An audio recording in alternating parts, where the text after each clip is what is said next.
अस्सलाम वालेकुम, मैं हूँ शाहजेब खानजादा। अक़वाम मुत्तहिदा की जनरल असम्बली का 80वां इजलास आज से बाज़ाब्ता तौर पर शुरू हो गया है और इस इजलास से आज अमरीकी सदर ट्रंप ने एक गैर मामूली खिताब किया और मुकर्ररा वक्त से जो यानी कि 15 मिनट के बजाय तकरीबन 1 घंटा तवील खिताब किया। सदर ट्रंप ने अपनी तकरीर के आगाज़ में एस्केलेटर और टेलीप्रॉम्प्टर के ख़राब होने पर अक़वाम मुत्तहिदा का मजाक उड़ाया। I don't mind making this speech without a teleprompter because the teleprompter is not working. I can only say that whoever's operating this teleprompter is in big trouble. All I got from the United Nations was an escalator that on the way up stopped right in the middle. If the First Lady wasn't in great shape, she would have fallen. But she's in great shape. We're both in good shape. We both stood. And then a teleprompter that didn't work. These are the two things I got from the United Nations, a bad escalator and a bad teleprompter. इसके बाद true social पर भी अपने पैगाम में इस हवाले से अक़वाम मुत्तहिदा पर ट्रंप ने फिर तनकीद की, जबकि अपनी तकरीर में ट्रंप ने एक दफ़ा फिर भारत और पाकिस्तान की जंग का जिक्र करते हुए दुनिया भर में 7 जंगें रुकवाने का दावा कर दिया और ये भी कहा कि अक़वाम मुत्तहिदा ने इस सिलसिले में उनकी कोई मदद नहीं की।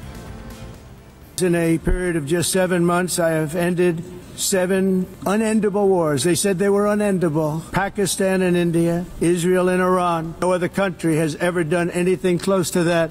And I did it in just 7 months. Too bad that I had to do these things instead of the United Nations doing them. And sadly, in all cases, the United Nations did not even try to help in any of them. I ended 7 wars, dealt with the leaders of each and every one of these countries, and never even received a phone call from the United Nations offering to help. That being the case, what is the purpose of the United Nations? Now, after ending all of these wars and also earlier negotiating the Abraham Accords, which is a very big thing for which our country received no credit, never receives credit, everyone says that I should get the Nobel Peace Prize for each one of these achievements.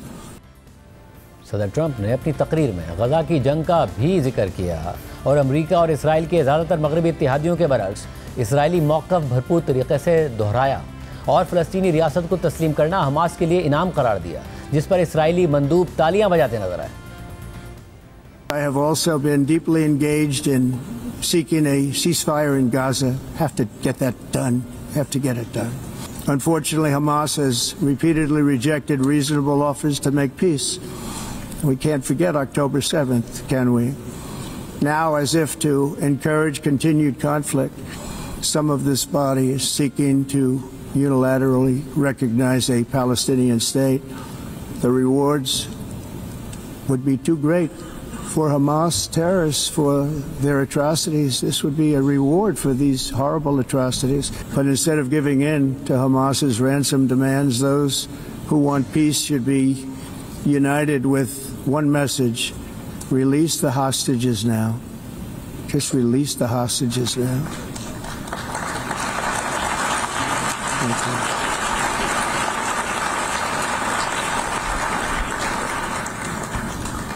We have to stop the war in Gaza immediately. We have to stop it. इसके अलावा सदर Trump ने अपनी तकरीर में चीन और भारत का नाम लेकर उन पर तनकीद की और कहा कि वो रूसी तेल खरीद कर यूक्रेन जंग को सबसे ज़्यादा फंड कर रहे हैं। साथ ही रूसी तेल की खरीदारी पर ट्रंप ने यूरोपीय ममालिक को भी तनकीद का निशाना बनाया। China and India are the primary funders of the ongoing war by continuing to purchase Russian oil. But inexcusably, even NATO countries have not cut off much Russian energy and Russian energy products. They're funding the war against themselves. Who the hell ever heard of that one? In the event that Russia is not ready to make a deal to end the war, then the United States is fully prepared to impose a very strong round of powerful tariffs which would stop the bloodshed, I believe, very quickly. But for those tariffs to be effective, European nations, all of you are gathered here right now, would have to join us in adopting the exact same measures. We have an ocean in between. You're right there. They're buying oil and gas from Russia while they're fighting Russia. It's embarrassing to them. They have to immediately cease all energy purchases from Russia. Otherwise, we're all wasting a lot of time.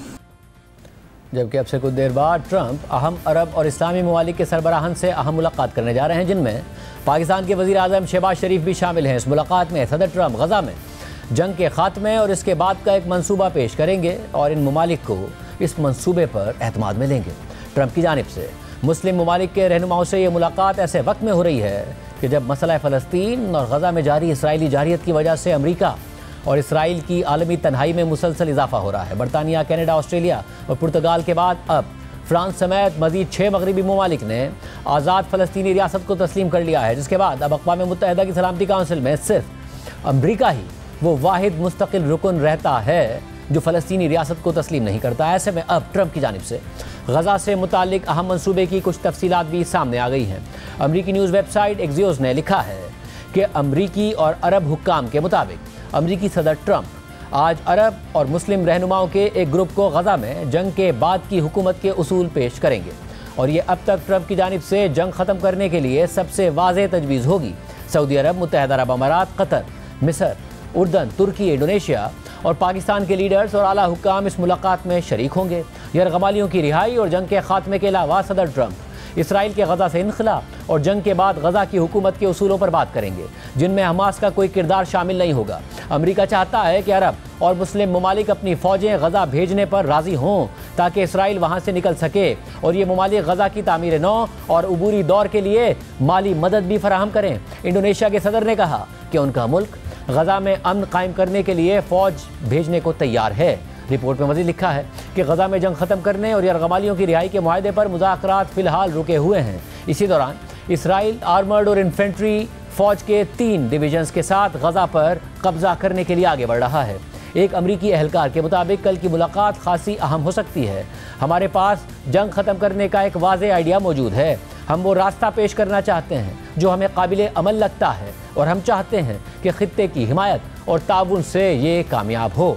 जबकि एक अरब अहलकार के मुताबिक हम ये समझते हैं कि Trump हमारी राय और हिमायत चाहते हैं ताकि वो जंग ख़त्म करने के लिए तैयार अमरीकी मंसूबे को आगे बढ़ा सकें। अरब और अमरीकी हुक्काम ने इस बात पर जोर दिया कि ट्रंप इंतज़ामिया की जानिब से पेश किया गया कोई इसराइली मंसूबा नहीं होगा, बल्कि ये एक अमरीकी मंसूबा होगा। एक इसराइली अहलकार ने कहा है कि इसराइली वज़ीर आज़म नेतन्याहू मंसूबे के खदोखाल से आगाह हैं, लेकिन उन्हें ये भी मालूम है कि इसमें कुछ बातें ऐसी होगी जो इसराइली हुकूमत को पसंद नहीं आएंगी, ख़ास तौर पर मुस्तक़बिल में गजा में फ़लस्तीनी अथॉरिटी के किरदार के हवाले से। इसराइली अहलकार ने मज़ीद कहा कि हमें कुछ कड़वी गोलियां निगलनी पड़ेंगी। रिपोर्ट में मज़ीद लिखा है कि आइंदा हफ्ते नेतन्याहू वाइट हाउस पहुँचेंगे, जहाँ जनवरी से अब तक उनकी ट्रंप के साथ ये चौथी मुलाकात होगी। गजा इस मुलाकात का सबसे अहम मौजू होगा। इसके अलावा इसराइली मीडिया भी इसी तरह की खबरें दे रहा है और उनका भी दावा है कि यह मंसूबा इसराइल की जानिब से तैयार नहीं किया गया, मगर इसराइली हुकूमत को इस मंसूबे की तफसीलात बता दी गई हैं। दूसरी जानिब फॉक्स न्यूज़ ने दावा किया है कि हमास ने गजा में 60 रोज़ा जंगबंदी के लिए ट्रंप इंतज़ामिया को ख़त तैयार किया है। फॉक्स न्यूज़ के मुताबिक ट्रंप इंतज़ामिया के एक सीनियर अहलकार और मुज़ाकरात में बराह रास्त शामिल एक ज़रिए के मुताबिक हमास ने सदर ट्रंप के नाम एक ख़त तैयार किया है, जिसमें अमरीकी सदर से दरख्वास्त की गई है कि वो 60 दिन की जंगबंदी की ज़मानत दें तो आधे यरगमालियों को फ़ौरन रिहा कर दिया जाएगा। यह ख़त इसी हफ्ते ट्रंप तक पहुँचने की तवक्को है। इस सारी सूरत हाल में कल अक़वाम मुत्तहिदा की जनरल असम्बली में सऊदी अरब और फ्रांस की मेज़बानी में मसला फ़लस्तीन के 2 रियासती हल से मुताल्लिक अहम कॉन्फ्रेंस हुई, जिसके दौरान फ्रांस समेत बेल्जियम, एंडोरा, मोरक्को, लग्जमबर्ग और माल्टा के रहनुमाओं ने बाकायदा तौर पर आज़ाद फ़लस्तीनी रियासत को तस्लीम करने का ऐलान कर दिया। फ्रांस समेत इन ममालिक की जानिब से इस फैसले को इंतहाई कदम करार दिया जा रहा है और इस ऐलान के बाद अक़वाम मुत्तहिदा के अब तकरीबन 80% से ज़ायद रुकन ममालिक फ़लस्तीनी रियासत को तस्लीम करते हैं और हालिया पेशरफ्त को इंतहाई अहम करार दिया जा रहा है। इस हवाले से अल जज़ीरा की रिपोर्ट के मुताबिक फ्रांस समेत 6 ममालिक ने न्यूयॉर्क में अक़वाम मुत्तहिदा की जनरल असम्बली के सालाना इजलास से पहले एक आला सतही कॉन्फ्रेंस में फ़लस्तीन को रियासत के तौर पर तस्लीम करने का ऐलान कर दिया है। फ्रांस, जिसने कल सऊदी अरब के साथ मिलकर इस इजलास की मेज़बानी की थी, उसके अलावा एंडोरा, बेल्जियम, लग्जमबर्ग, माल्टा और मोरक्को ने भी फ़लस्तीनी रियासत को तस्लीम करने का ऐलान किया है। ऑस्ट्रेलिया, कनाडा, पुर्तगाल और बरतानिया के रहनुमाओं ने भी इस इजलास में शिरकत की, जिन्होंने एक रोज़ पहले बाज़ाब्ता तौर पर फ़लस्तीन को तस्लीम करने का ऐलान किया था। अब इन नए ममालिक के शामिल होने के बाद तकरीबन 193 में से 147 रुकन ममालिक फ़लस्तीनी रियासत को तस्लीम कर चुके हैं। दुनिया की 80% से ज़्यादा आबादी फ़लस्तीन को रियासत तस्लीम कर चुकी है। जिससे इसराइल पर सिफारती दबाव में इजाफा हुआ है, क्योंकि वो गजा में नस्ल कुशी की अपनी जंग जारी रखे हुए है, जहां अब तक 65,300 से ज़ायद फ़लस्तीनी शहीद किए जा चुके हैं और पूरा इलाका खंडर बन चुका है। स्पेन, नॉर्वे और आयरलैंड ने गुज़िश्ता साल फ़लस्तीन को रियासत तस्लीम किया था, जबकि स्पेन ने इसराइल पर पाबंदियां भी आयद की थी। रिपोर्ट में मज़ीद लिखा है कि इसराइल और अमरीका जो इस मसले पर बैनुल-अक़वामी सतह पर बढ़ती हुई तन्हाई का शिकार हैं, उन्होंने इस कॉन्फ्रेंस का बायकॉट किया था। अगरचे अक़वाम मुत्तहिदा के ज़्यादातर रुकन ममालिक अब फ़लस्तीनी रियासत को तस्लीम कर चुके हैं, लेकिन अक़वाम मुत्तहिदा की मुकम्मल रुकनियत हासिल करने के लिए सलामती काउंसिल की हिमायत ज़रूरी है, जहाँ अमरीका ने बार बार वीटो का इस्तेमाल करके फ़लस्तीन को मुकम्मल रुकन बनने से रोके रखा है। कतर के हमद बिन खलीफा यूनिवर्सिटी के प्रोफेसर सुल्तान बरकात के मुताबिक फ़लस्तीन को तस्लीम करना महज अलामती अमल नहीं है, बल्कि यह फ़लस्तीन के मकसद के लिए हकीकी और अमली हिमायत है। इस हफ्ते अक़वाम मुत्तहिदा की जनरल असम्बली के इजलास में फ़लस्तीन सबसे अहम मौजू होने की तवक्को है। इस इजलास में 140 से ज़ायद आलमी रहनुमा शरीक होंगे। न्यूयॉर्क में अक़वाम मुत्तहिदा के हेडक्वार्टर से रिपोर्टिंग करते हुए अल जज़ीरा के नुमाइंदे हाशिम अहल बर्रा ने बताया कि अक़वाम मुत्तहिदा के रहनुमाओं के दरमियान दो रियासती हल पर बात करने के लिए एक नया मोमेंटम बनता जा रहा है, जिसमें खुद मुख्तार फ़लस्तीनी रियासत इसराइल के साथ साथ वजूद रखेगी। उन्होंने मज़ीद बताया कि असल मसला ये है कि काबिल अबल फ़लस्तीनी रियासत के क़याम के लिए अमरीकी हुकूमत की रजामंदी दरकार है, जो इस रास्ते पर जाने के लिए तैयार दिखाई नहीं देती, जबकि कई यूरोपीय रहनुमाओं के लिए यह सिर्फ एक अलामती कदम नहीं बल्कि एक नई सियासी तरतीब लाने की कोशिश है। और उनका कहना है कि उनके पास वो रसूख है जिसे वो बिलाखिर गजा की जंग ख़त्म करने के लिए इस्तेमाल करेंगे। इसराइली वज़ीर आज़म नेतन्याहू बार बार कह चुके हैं कि वो फ़लस्तीनी रियासत के क़याम की इजाज़त नहीं देंगे। गुज़िश्ता साल सितंबर में अक़वाम मुत्तहिदा की जनरल असम्बली ने एक करारदाद मंजूर की थी, जिसमें इसराइल से मुतालबा किया गया था कि वो 1 साल के अंदर फ़लस्तीनी इलाके पर कब्ज़ा ख़त्म करे।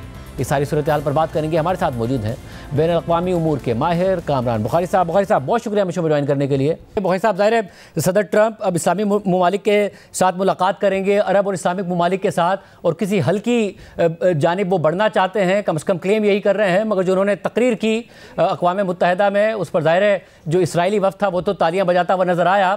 आपको लग रहा है कोई हल निकल पाएगा? देखिए, हल तो निकलेगा। वो हल क्या होगा ये अभी जो है कहना जो है कबल वक्त है, लेकिन कुछ उसकी खादो खाल हमें पता है। मैंने एक मजमून लिखा था मई के महीने में post war security in Gaza के नाम से, तो उसमें मैंने यही पेशन गोई की थी कि देखें, अगर दुनिया को और इवन इसराइल के अंदर ये मुतनाज़ा बात है कि जी आप लॉन्ग टर्म ऑक्यूपेशन करें गाजा की, तो ये अगर काबिल कबूल नहीं है और अमेरिका अपनी फौजें नहीं डालेगा और कोई मुल्क आ नहीं रहा है, तो वहाँ की सिक्योरिटी कौन संभालेगा? तो मैंने वो उस वक्त जो पेशन गोई की थी वो यही थी कि ये अरब और मुसलमान मुल्कों की फ़ौजों की एक टास्क फोर्स होगी जो गज़ा की सिक्योरिटी को संभालेगी, क्योंकि वहाँ पे तो बड़ी बदहाली है। तो इससे पहले तामीर नौ का काम शुरू हो, वहाँ पे सिक्योरिटी की प्रोविज़न कौन करेगा? तो और फिर ये जिम्मेदारी अमेरिका ने सऊदी अरब को दी है। तो मैं समझता हूँ कि इसके ताने बाने जो हैं वो मिलते हैं। जो अभी पाक सऊदी डील हुई है, वो जो स्ट्रेटेजिक म्यूचुअल डिफेंस एग्रीमेंट हुआ है, उसका पहला जो प्रायोरिटी पे जो मिशन होगा वो यही होगा कि गज़ा के बारे में क्या किया जाए। इसमें फिर देखें, मतलब जो है इसी समझता हूँ इसी मौजू के ऊपर बातचीत होगी सदर डोनाल्ड ट्रंप की और अरब और मुसलमान दुनिया के जो सरबराहान हैं उनसे। मतलब जो अब खुद अमरीकी मीडिया ज़राए के तहत रिपोर्ट कर रहा है वो ये कि अमेरिका चाहता है कि अरब और इस्लामिक ममालिक गज़ा में फ़ौजी भेजने पर आमादा हो जाएं, ताकि गज़ा से इसराइली फोर्सेस का इनखला हो सके, और अरब और इस्लामिक ममालिक ट्रांजिशन पीरियड में और गज़ा की रीबिल्डिंग के लिए फ़ंडिंग भी दें। क्या इसके लिए इसराइल राज़ी हो जाएगा और ये फ़ौजी भेजे जाएँ? इसमें क्या पाकिस्तान का भी किरदार हो सकता है? जी, मैं नहीं समझता कि अमेरिका ने ये बात जो है बगैर अपना इसराइल को कॉन्फिडेंस में लिए हुए की है। ये जाहिर है, जैसे मैंने पहले अर्ज किया और ये मैं बात बड़े अरसे से कह रहा हूँ कि और कोई चारा नहीं है ना, मतलब फिर कौन आएगा? तो अगर जो इसराइल भी ये जो है मुसीबत नहीं लेना चाहता अपने सर, उनका मसला सिर्फ ये है कि हमास की हुकूमत ख़त्म हो जाए और इस इलाके से मुस्तकबिल में हमारे ऊपर हमले ना हो। तो अगर ये उनका हदफ है और वो स्ट्रेटेजिक डेप्थ हासिल करना चाहते हैं और वो फ़लस्तीनी रियासत नहीं चाहते, तो फिर भी सिक्योरिटी का तो कोई इंतजाम होगा ना। तो इसका मतलब क्या है? इसका मतलब यह है कि सऊदी अरब, उर्दन और मिस्र तो वैसे ही कर रहे हैं, तुर्की भी कर रहा है, लेकिन सऊदी अरब और अगर इसमें पाकिस्तान भी शामिल हो रहा है, जो मुझे जो है नज़र आ रहा है कि पाकिस्तान भी शामिल होगा, वरना उस डील की मुझे मतलब अफादियत फिल वक्त तो नज़र नहीं आती। तो फिर इसका मतलब यही है कि फिर पाकिस्तान और सऊदी अरब जो है वो इसराइल से या बराह रास्त या जो है बिलवास्ता डील कर रहे होंगे, क्योंकि बॉर्डर्स जो गाजा के हैं वो तो जाहिर है इजरायलीज कंट्रोल करेंगे। अंदरूनी सिक्योरिटी गजा की वो इस टास्क फोर्स के हाथ में होगी। तो आई थिंक यही बातचीत हो, इसी चीज़ को अमली जामा पहनाने के लिए ये गुफ्तगू हो रही है, क्योंकि वैसे तो ये बायलैटरल तौर पे मुख्तलिफ ममालिक के साथ बड़े अरसे से बातचीत चल रही है और दीगर और ममालिक आपस में बातचीत कर रहे हैं, लेकिन चूंकि यूनाइटेड नेशंस जनरल असम्बली का जो सेशन है वो मुलाकातों का एक बेसिकली बहाना बन जाता है। तो मैं समझता हूँ इस वजह से ये मीटिंग रखी गई है कि जहाँ सारे होंगे और सदर डोनाल्ड ट्रंप उनके साथ साइमल्टेनियसली सबके साथ इसी मौजू के ऊपर गुफ्तगू करेंगे और इत्तफाक राय लाने की कोशिश करेंगे। साहब, और इस सब में ज़ाहिर फ्रांस ने भी फ़लस्तीन को बतौर रियासत तस्लीम कर लिया। मगरबी इत्तेहादियों में अमेरिका के अलावा कोई नहीं खड़ा नज़र आ रहा इस वक्त इसराइल के साथ इतनी फोर्सफुली जिस तरीके से अमेरिका खड़ा है। अब पोस्टरिंग तो कर रहे हैं नेतन्याहू और तनकीद भी कर रहे हैं उन ममालिक पर जो उनके ही इत्तेहादी हैं, मगर क्या ये दबाव पड़ रहा है इन सारे इकदाम का नेतन्याहू पर भी, और जितनी अनपॉपुलर इसराइल के अंदर भी ये जंग हो गई है? जी, दबाव तो जाहिर है ना। ये जो बदलती हुई हवा है आलमी तौर पे इसराइल के खिलाफ, जो मूड बदला है बैनुल अक़वामी सतह के ऊपर, इसने एक क्राइसिस क्रिएट किया हुआ है इसराइल के अंदर। क्योंकि एक तरफ वो लोग हैं जो कहते हैं कि जो है हमें अपनी सिक्योरिटी को देखना चाहिए और दुनिया चाहे जो मर्जी कहती रहे, हमें अपनी सिक्योरिटी को अव्वलीन तरजीह देनी चाहिए। दूसरी तरफ वो लोग हैं जो कहते हैं कि हम आइसोलेट नहीं होकर रह सकते, और बिलखसूस अमेरिका के साथ हमारे अमेरिका के ऊपर भी दबाव आता है, और फिर ये ना हो कि अमेरिका जो है उस तरीके से हमारी सपोर्ट ना करे जिस तरीके से वो करता आया है। तो ये एक डिबेट इसराइल के अंदर, एक क्राइसिस का माहौल चल रहा है, तो दबाव तो है। लेकिन जहां तक देखें फ़लस्तीनी रियासत का ताल्लुक है, ये एक अलामती अमल है। ना ही फ्रांस, ना ही बरतानिया, ना ही ऑस्ट्रेलिया, ना ही पुर्तगाल, और कोई अगर और भी शामिल हो जाता है इसमें, वो सवाल ये है कि वो इसको फ़लस्तीनी रियासत को मर्ज़ वजूद में लाने के लिए क्या करेंगे और क्या करेंगे नहीं। यानी ये नहीं है कि उनकी नीयत क्या है, उनकी कैपेबिलिटी क्या है, क्या वो कर सकते हैं, क्या कोई भी कर सकता है। देखिए, रियासतें जब मर्ज़ वजूद में आती हैं, आप जो है पाकिस्तान का ही मतलब तारीख उठा के देख लें, जब पाकिस्तान का क़याम हुआ तो उसके पीछे एक लंबी तहरीक थी, और जो कॉलोनियल पावर था उसकी मर्जी थी। और फिर जब जो है भारत से इंडिया में जो पार्टीशन हुआ, उनके साथ भी एक बातचीत चली कि भाई वो भी हमें रिकग्नाइज करेंगे कि हाँ हम एक अलहदा ममलिकत हैं। और फिर कायद आज़म मोहम्मद अली जिन्ना की क़यादत में एक पूरी एक वैनगार्ड ग्रुप था। ये सारी चीज़ें हमें नज़र नहीं आती फ़लस्तीन के जो ना अंदर। वहाँ ना ही कोई एक ग्रुप है, दो ग्रुप हैं, वो दोनों बदहाल हैं, तीसरा कोई ग्रुप है नहीं है। जुग्राफियाई तौर पे गजा और वेस्ट बैंक अलग-अलग हैं। वहाँ का उनका जो ऑक्यूपायर है वो बिल्कुल नहीं चाहता कि कोई फ़लस्तीनी रियासत कायम हो। तो अगर इस तरीके से कोई मतलब ममालिक या बैनुल अक़वामी तौर पे इस रियासत के तसव्वुर को अगर तस्लीम कर लेते हैं, लेकिन उससे रियासत तो मार्ज़ वजूद में नहीं आएगी। आई थिंक वो बहुत दूर है, वो उसकी कोई गारंटी भी नहीं है। क्योंकि मैं समझता हूँ कि तारीख के जिस दौराए पे हम आज खड़े में हैं, वहाँ हम अब फ़लस्तीनी रियासत से बहुत दूर हैं। ये 90s में जो है लगता था कि ऐसा हो जाएगा, लेकिन सन 2000 से लेके अब तक, यानी सेकंड इंतफादा से लेके अब तक, जो फ़लस्तीनी रियासत का जो गोल है उससे हम दूर ही होते जा रहे हैं, दुनिया दूर होती जा रही है। तो ये हमें इस कॉन्टेक्स्ट को समझने की ज़रूरत है, ताकि ये जितने जो है मतलब ममालिक तस्लीम कर रहे हैं फ़लस्तीनी रियासत के तसव्वुर को, उनकी हकीकत से हम वाज़े हो हमारे ऊपर।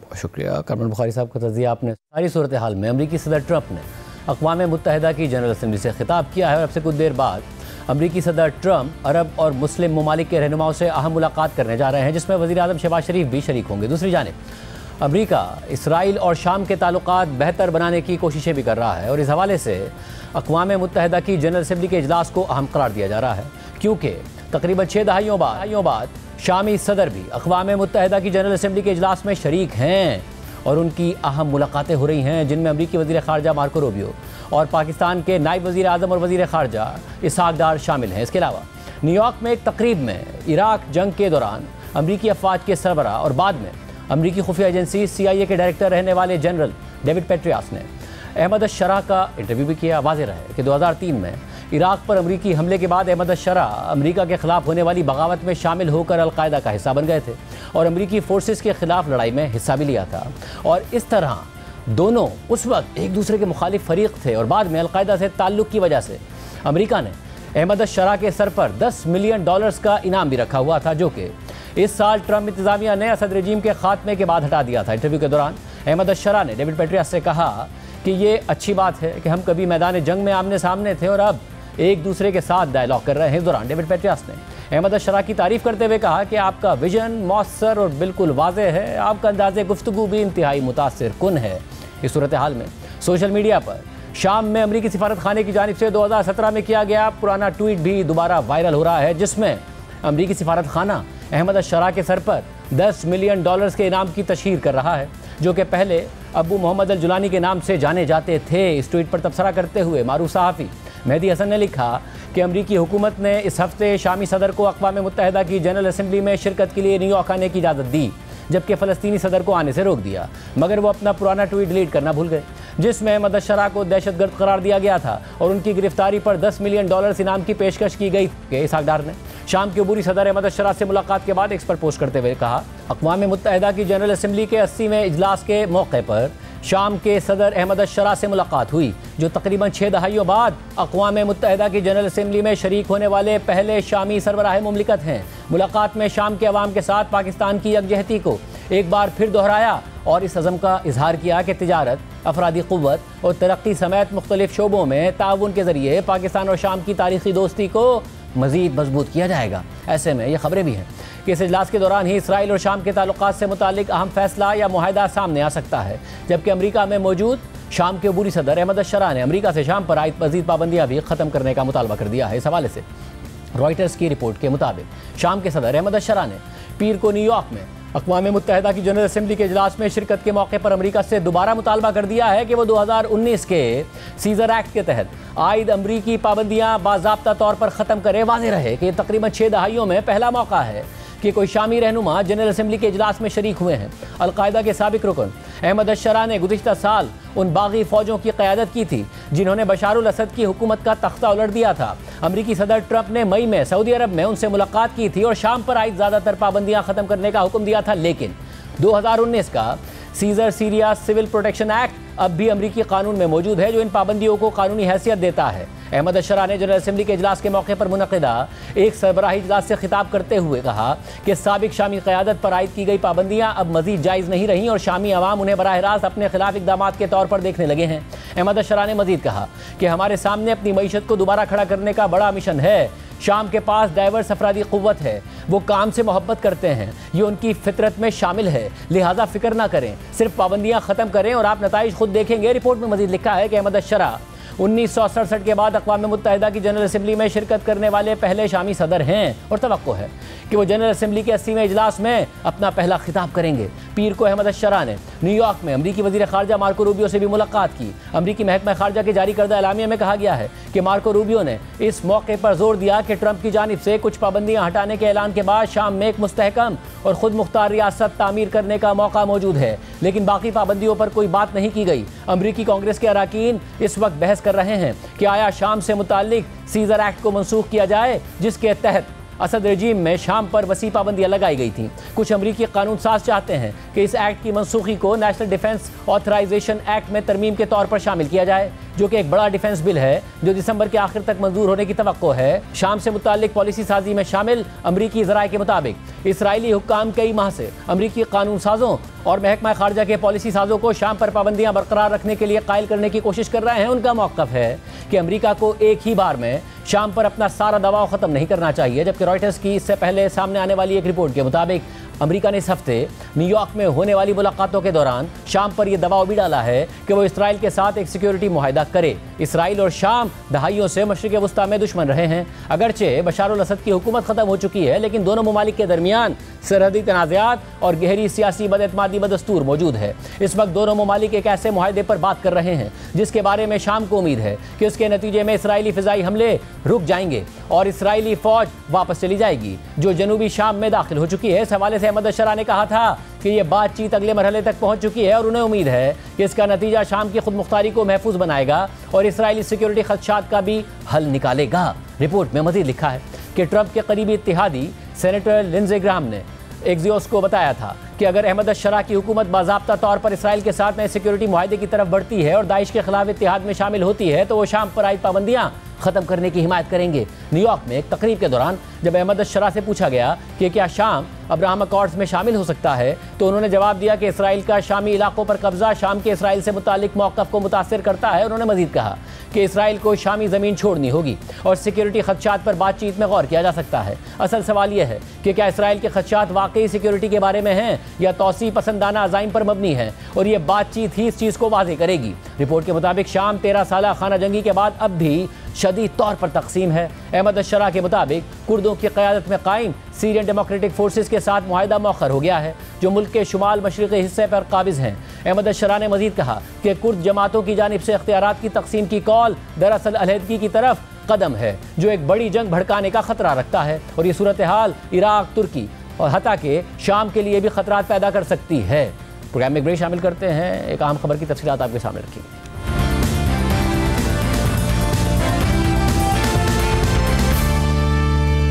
एशिया कप T20 के सुपर 4 मरहले के तीसरे मैच में पाकिस्तान और श्रीलंका आमने सामने हैं। पाकिस्तान को इवेंट के फाइनल में रसाई के लिए ये मैच जीतना बहुत ज़रूरी है। शिकस्त की सूरत में सूरत हाल अगर मगर पर चली जाएगी।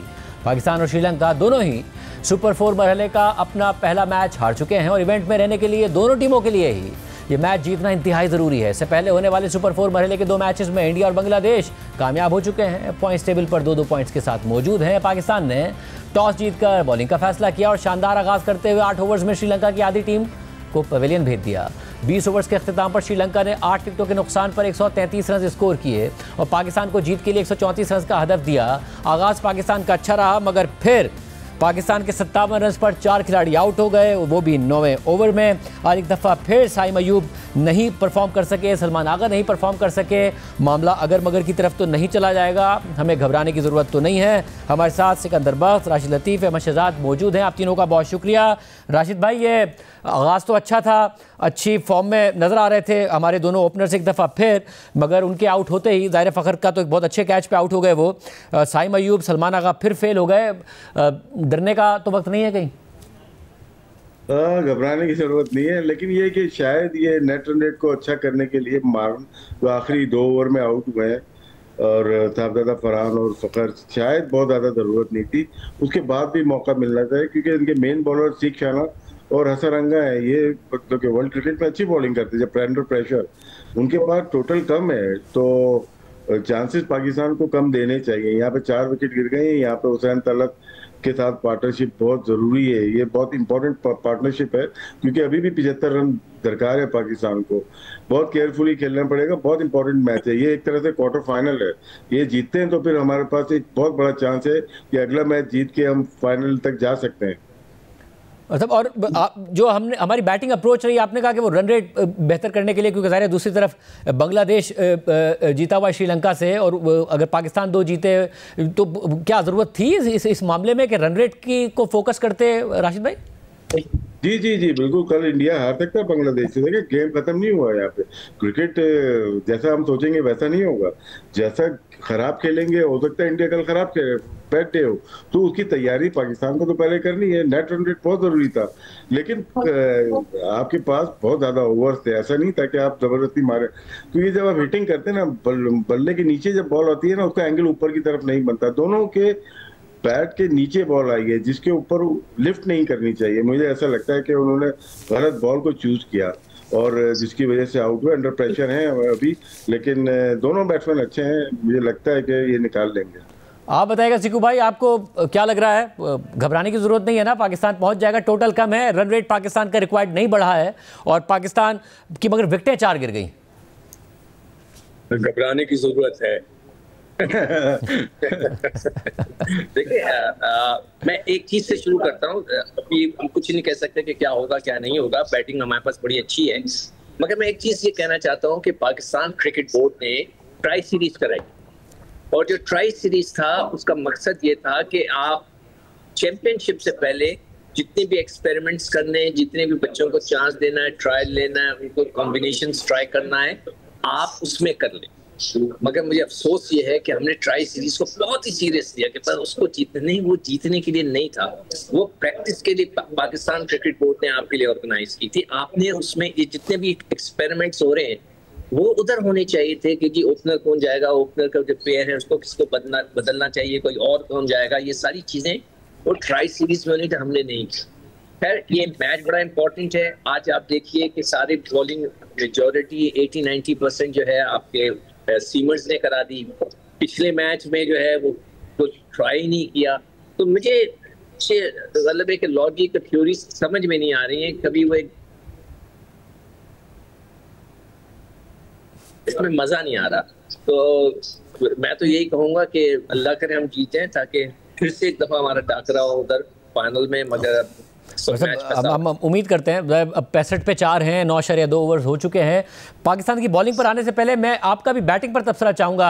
अहमद शहजाद, अच्छा स्टार्ट था, 2 ओवर्स में तो 8 रन थे, मगर फिर तीसरे ओवर में 18 रन बनाए, चौथे ओवर में 10 रन और बनाए, अच्छा टोटल हो गया था। साहबजादा अच्छे टच में नज़र आ रहे थे, फ़खर भी पिक कर रहे थे, मगर फिर अचानक 4 खिलाड़ी आउट हो गए।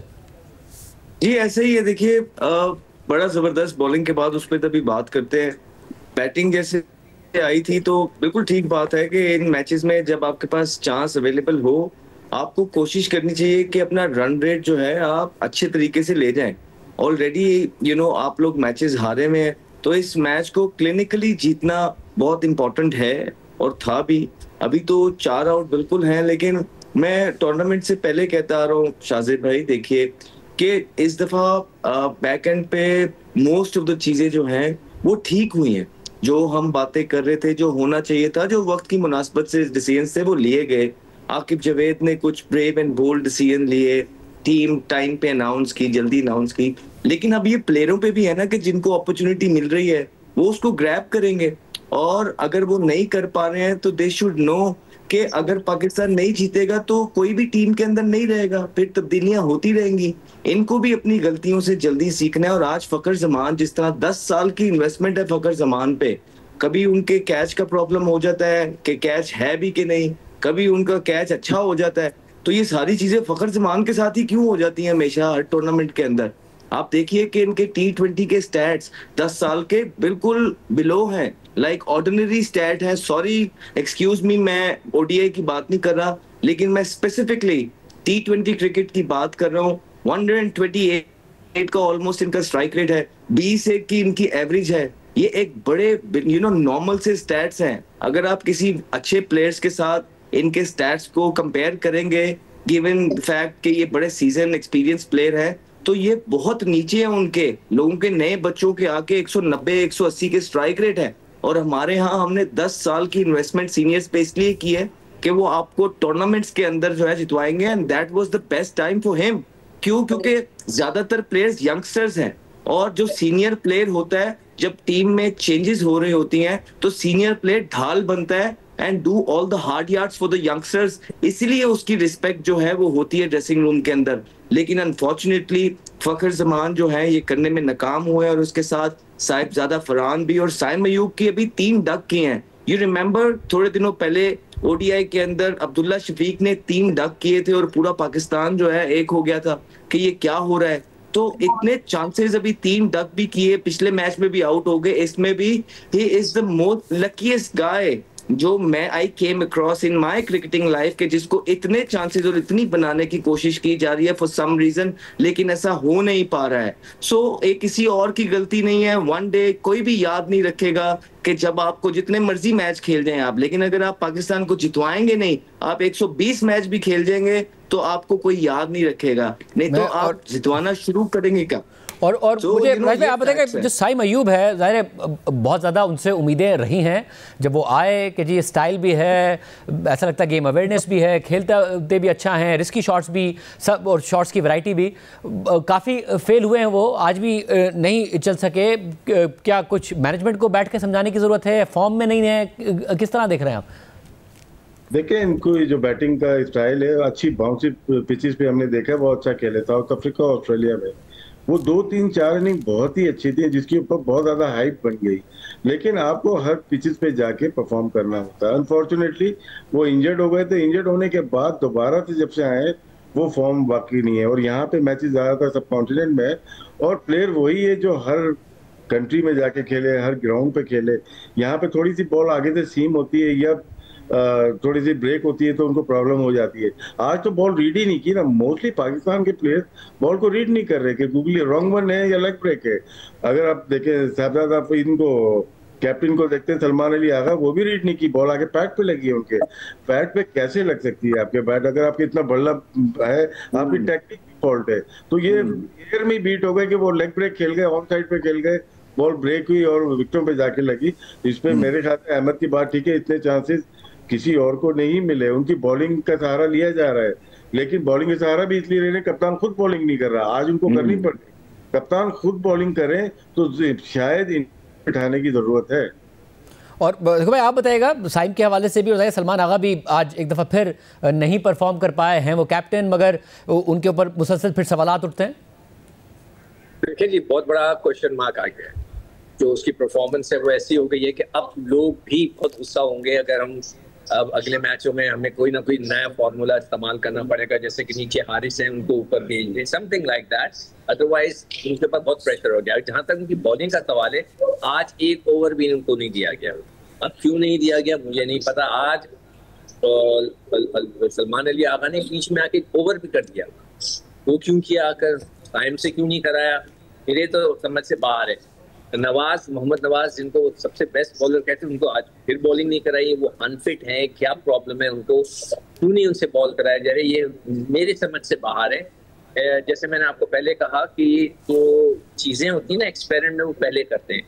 जब ट्राई मैचेस हो रहे थे उसके अंदर वो टाइम को हटा के किसी और से ओपन करा के देख लेते वो कैसा चलता है कैसे नहीं चलता। मगर हमने वो एक ही 12 से 13 लड़कों को लेके चलते रहे। अब आपको समझ में नहीं आ रहा है, सपोज करें कि साइम को आप नहीं खिलाते तो फिर नीचे से फिर हारिस को ऊपर जाना पड़ेगा, यही होगा, किसी और बॉलर को अंदर लाना पड़ेगा। तो देखते हैं, हो सकता है हसन नवाज को ले आएंगे। हाँ, हसन नवाज को ले आएंगे और नीचे से हारिस को ऊपर ले आएंगे, ये हो सकता है। अब देखें। और आगा के ऊपर भी अब क्वेश्चन मार्क्स बहुत ज्यादा आ गए, कप्तानी के ऊपर भी आ गए और उनकी बैटिंग पर भी बहुत ज्यादा आ गए। आप अहमद बताइएगा, साइम के हवाले से तो आपने कमेंट किया, सलमान आगा के हवाले से भाई देखिए, हमने बहुत सपोर्ट किया साइम को। आप हमारे प्रोग्राम्स देख लीजिए, हम चाहते हैं कि यंगस्टर्स जो हैं, पोटेंशियल वाले जो प्लेयर्स हैं, उनको सपोर्ट और बैक की जरूरत है। लेकिन अब मेरा ख्याल है इट्स टू मच, अब बहुत ज्यादती हो रही है पाकिस्तान के साथ भी। और बेहतर यही है कि उनको भी अब इतना प्रेशर में ना डाला जाए, बिकॉज वो भी बहुत अंडर प्रेशर है। इस तरह तो उनके कमबैक के भी चांस, जो कि ऑलरेडी मुश्किल हो गए हैं, वो हमेशा के लिए खत्म हो जाएंगे।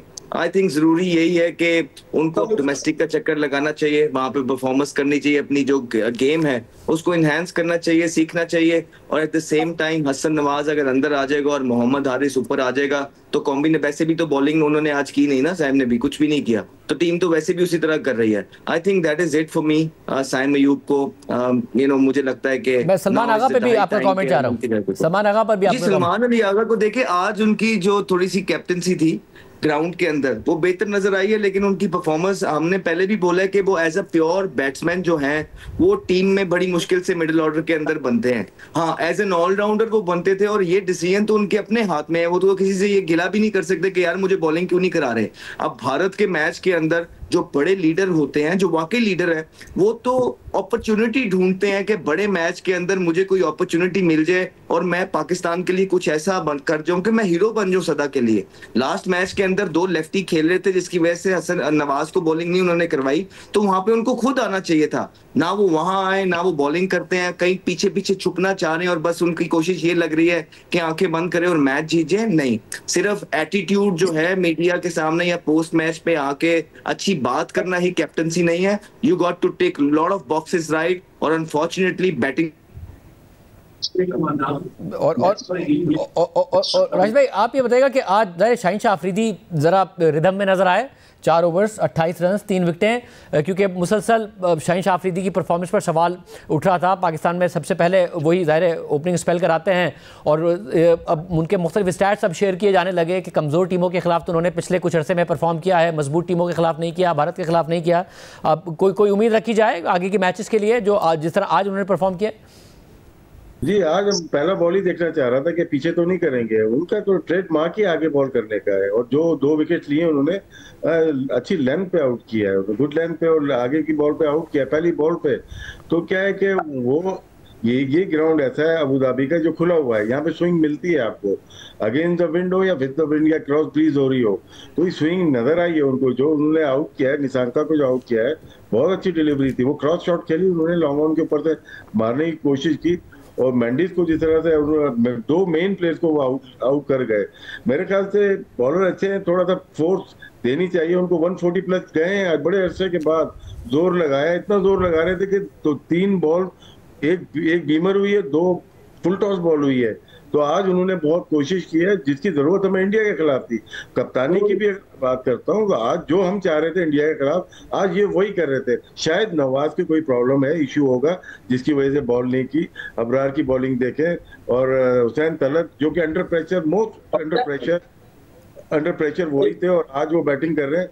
हमारी दुआ है कि हुसैन तलत उस प्रेशर से निकले जो पिछले मैच में उनके ऊपर आया हुआ है। सिकू भाई आप बताइएगा, शाहीन शाह अफरीदी पर भी कमेंट कीजिएगा। अबरार ने तो 4 ओवर्स में 8 रन देकर 1 विकेट भी ली, बहुत इकोनॉमिकल रहे ओवरऑल बॉलिंग परफॉर्मेंस भी, और शाहीन शाह अफरीदी भी। देखिए, शाहीन शाह अफरीदी को इसी तरह शुरू में आउट करना है। जो भी राशिद ने बात कही वो टोटली एग्री विद हिम कि इंडिया के खिलाफ आपने इनिशियल ओवर्स में आउट करना है, आपने उधर नहीं किए, वहां से ही प्रेशर बिल्डअप होता है जो आज उसने किए। बाद में भी उसने अच्छी बॉलिंग की, मगर मैं आपको, काश मेरे पास ऐसा डेटा होता, मैं निकाल कर दिखाता आपको कि हमारे बॉलर्स ने अगर 100 रन दिए, 100 में से 50 रन शॉर्ट बॉलों पे दिए। आप शॉर्ट बॉलों के देखिए, हारिस बोल्ड हो गया और 11 ओवर में 80 रन अभी भी ठीक है हमारे, मगर हारिस बोल्ड हो गया। हमारे लड़कों ने ना शॉर्ट बॉलिंग बहुत की है, सीमर्स ने, फहीम ने भी किए हैं, उसने चौके छक्के खाए, हुसैन तलत ने भी, और जहाँ पे रन्स बने ना वो शॉट भी नहीं किए। तो सिक्कू भाई को ये डेटा मैं प्रोवाइड कर दूंगा कल कर देना, तो हम देखेंगे इस पर कि कितनी शॉट बॉलिंग की है। अहमद वैसे तो 5 आउट हो गए पाकिस्तान के, रन रेट मेंटेन किया हुआ है, बट 5वीं विकेट भी गिर गई है। आप बॉलिंग पर भी तबसरा कीजिएगा यहाँ से, अगर मैच पर भी कोई खतरे की बात तो नहीं लग रही है अब? मैं तो चाह रहा हूँ आप लोग आसरा देंगे, नहीं है खतरे की बात, डर लग रहा है। घबरा लें, थोड़ा सा घबरा लें, क्योंकि 1 विकेट यहाँ और गिरेगी ना तो फिर श्रीलंका जो है मैच के अंदर होगा। अभी तक तो जो है ठीक चल रहा है, लेकिन 1 विकेट की प्रेशर के अंदर देखें, इनएक्सपीरियंस साइड है हमारी। ऐसा नहीं है कि कोई बड़े एक्सपीरियंस प्लेयर हैं कि नीचे बहुत बहुत बड़े ऐसे बल्लेबाज पड़े हैं कि निकाल के ले जाएंगे, उनके लिए ये पीनट्स होने लगा। नहीं, अगर एक गलत शॉट, एक अच्छा बॉल इस सिचुएशन में होता है, देन थोड़ा सा घबरा लेना चाहिए, अदरवाइज ठीक है। दूसरा, बॉलिंग की बात की, बिल्कुल मैं सही जो है ना बैक करूंगा जो भी इन्होंने कहा है कि शाहीन का नए बॉल पे आउट करना बहुत जरूरी है। शाहजेब भाई, जब वो नए बॉल पे आउट करते हैं, आप देखें कि हमारी बॉलिंग अच्छा करती है। खाली शाहीन का नहीं, कोई भी टीम का बॉलर है, उसको नए बॉल पे विकेटें लेना है, इसलिए वो टीम के अंदर है। और पिछले बड़े अरसे से ऐसा हो नहीं पा रहा था, और जब होता नहीं है तो फिर होता ही है कि बड़े बड़े टोटल हमारे अगेंस्ट लगते हैं। आइडियली तो ये होता कि भारत के अगेंस्ट जो है बिल्कुल बड़ा मैच था हमारा, उनके अगेंस्ट हम ऊपर से आउट करते ताकि कोई चांसेस बनते 170 डिफेंड करने के। लेकिन उसके अलावा भी अगर सिर्फ इस एशिया कप की अगर आप बात करेंगे तो शाहीन का टूर्नामेंट बुरा नहीं गया है। कुछ बल्ले से उन्होंने परफॉर्मेंसेस किए हैं, फिर बॉलिंग के साथ भी उन्होंने, एक पिछला मैच भी था भारत से पहले जो आई थिंक ओमान के साथ हुआ था, किसके थोड़ी सी ठीक बॉलिंग की है। और अगर आज भी देखेंगे तो उन्होंने जोर लगाया है, 140 प्लस गए हैं, पुराने बॉल से भी 170 कर रहे थे।